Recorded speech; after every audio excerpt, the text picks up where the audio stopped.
दोस्तों, सेविंग्स का upgraded version है इन्वेस्टमेंट। आपने कई बार इन्वेस्टमेंट का प्लान बनाया होगा, पर हर महीने के खर्चों की वजह से रुक गए होंगे। सच कहें तो अमीर लोग एक ही बिजनेस पर निर्भर नहीं रहते, वे अलग अलग जगहों पर इन्वेस्ट करते हैं। अगर आज कोई एक एजुकेशन बिजनेस चला रहा है तो साथ में कोई दूसरा भी होगा। पर जब आपके पास खुद का बिजनेस नहीं है तो सवाल उठता है, आप इन्वेस्टमेंट कहां करें? इसका जवाब सीधा है, आपका बैंक।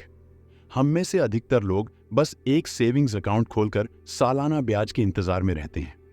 मान लीजिए आपके अकाउंट में 4 लाख रुपए हैं। इसे देखकर आप सोचते हैं, देखा मेरे पास कितनी बड़ी रकम है।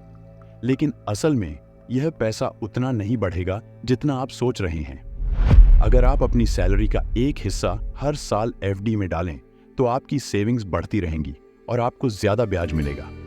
इससे फायदे ये हैं कि आपकी सेविंग्स भी सुरक्षित रहेंगी और आपको सालाना बढ़िया ब्याज भी मिलेगा। अब सैलरी अकाउंट में बची हुई रकम देखकर थोड़ा अफसोस तो होगा, पर इससे आप फिजूल खर्ची कम करेंगे और बचत पर ध्यान देंगे। सोचिए, इन छोटी छोटी सेविंग्स से हर साल एक बढ़िया इन्वेस्टमेंट का प्लान बनाना कितना सही हो सकता है। और इस इन्वेस्टमेंट का कोई उम्र बंधन भी नहीं है।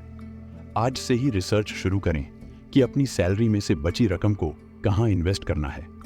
यह समझ लें कि अमीर बनने के लिए जरूरी नहीं कि आपकी सैलरी बहुत ज्यादा हो या कोई बड़ा बिजनेस हो। कम सैलरी और स्मार्ट इन्वेस्टमेंट से भी आप अपने सपने को पूरा कर सकते हैं। लेकिन सबसे जरूरी है कि इन्वेस्टमेंट सही जगह और सही तरीके से करें। छोटी छोटी सेविंग्स से बड़ा अमाउंट आसानी से इकट्ठा किया जा सकता है। इन्वेस्टमेंट शुरू करते समय विकल्पों पर ध्यान दें। अपनी जरूरत के अनुसार ही शुरुआत करें। ऐसा नहीं है कि आप पूरी सैलरी इन्वेस्टमेंट में डाल दें। महीने का खर्च, आपकी उम्र, सैलरी, रिस्क प्रोफाइल और इन्वेस्टमेंट के प्लान को समझने के बाद ही इन्वेस्ट करें। यह समझें कि आप कितने रिटर्न की उम्मीद कर रहे हैं।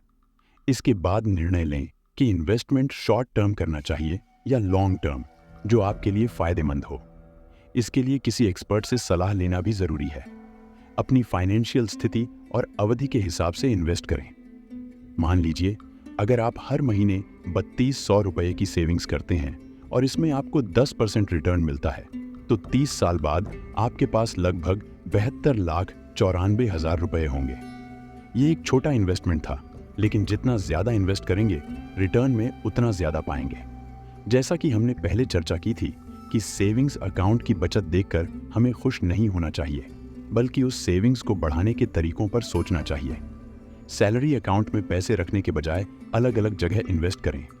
लेकिन अगर हम बात करते हैं स्टॉक मार्केट की, जिसे सुनते ही अक्सर लोग घबरा जाते हैं। मगर जैसे फिल्में गुरु, बिग बुल या बाजार देखना रोमांचक लगता है, वैसे ही असल जिंदगी में स्टॉक मार्केट में हाथ आजमाना भी कुछ ऐसा ही है।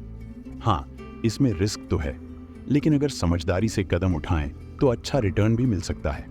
आज इंटरनेट पर कई विशेषज्ञ हैं जो आपको सही सलाह दे सकते हैं। स्टॉक मार्केट में बैंकिंग, पावर, आईटी और ऑटो सेक्टर जैसी कई सेफ कंपनियां हैं जिनमें आप इन्वेस्ट कर सकते हैं। लेकिन जिसमें भी इन्वेस्ट करें, पहले अपनी रिसर्च करने के बाद ही करें।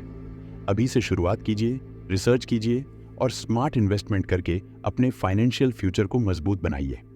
स्टॉक मार्केट की पूरी जानकारी हो ये जरूरी नहीं है, पर 70% भी आपने सीख लिए तो आपका गेम सेट है। तो दोस्तों, उम्मीद है कि आपने इन्वेस्टमेंट की इस गहरी बात को समझा और महसूस किया होगा। अगर आप भी अपनी फाइनेंशियल यात्रा को स्मार्ट तरीकों से मजबूत बनाना चाहते हैं, तो ऐसे ही रोचक और काम के टिप्स के लिए जुड़े रहें ज्ञान ग्रिड के साथ। ज्ञान का ये ग्रिड कभी खाली नहीं रहेगा। हम लाते रहेंगे आपके लिए नए आइडियाज, नई सोच और एक बेहतर फाइनेंशियल फ्यूचर की ओर बढ़ने के रास्ते। चैनल को सब्सक्राइब करें, बेल आइकन दबाएं और ज्ञान की इस ग्रिड में हर अपडेट को अपनी लाइफ में इन्वेस्ट करें। मिलते हैं अगले वीडियो में। तब तक के लिए स्मार्ट सोचिए, समझदारी से इन्वेस्ट कीजिए। धन्यवाद।